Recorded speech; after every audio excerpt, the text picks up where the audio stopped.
یہ آپ کو بتائیں کہ آزاد کشمیر میں بادل پھٹنے سے تباہ کن سیلاب آ گیا۔ مظفر آباد میں سیلابی ریلا 6 افراد کو بہا کر لے گیا۔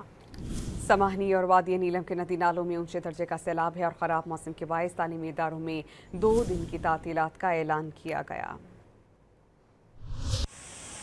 آزاد کشمیر میں بارشوں کے باعث سیلابی صورتحال کی وجہ سے ندی نالوں میں طغیانی میں اضافہ ہو گیا۔ سیلابی ریلوں کی وجہ سے بڑے پیمانے پر جانی اور مالی نقصان ہوا۔ بارشوں کے باعث 6 پل اور کئی رابطہ سڑکیں متاثر ہوئی ہیں۔ امدادی ٹیمیں سڑکوں کی بحالی کے لیے آپریشن میں مصروف ہیں۔ مختلف مقامات پر 30 سے زائد مکانات اور دکانیں تباہ ہو گئی ہیں۔ بارش اور سیلابی صورتحال کے باعث بالائی علاقوں میں مواصلاتی نظام متاثر ہے۔ ڈائریکٹر آپریشنز ڈیزاسٹرز مینجمنٹ سعید قریشی نے متعدد اموات کی تصدیق کر دی۔ قسمتی سے ایک ہی گھر کے 6 افراد کی جان چلی گئی اور 3 گھر اس سے بہہ گئے تھے اور یہ سارے کے سارے افراد اس گھر میں تھے۔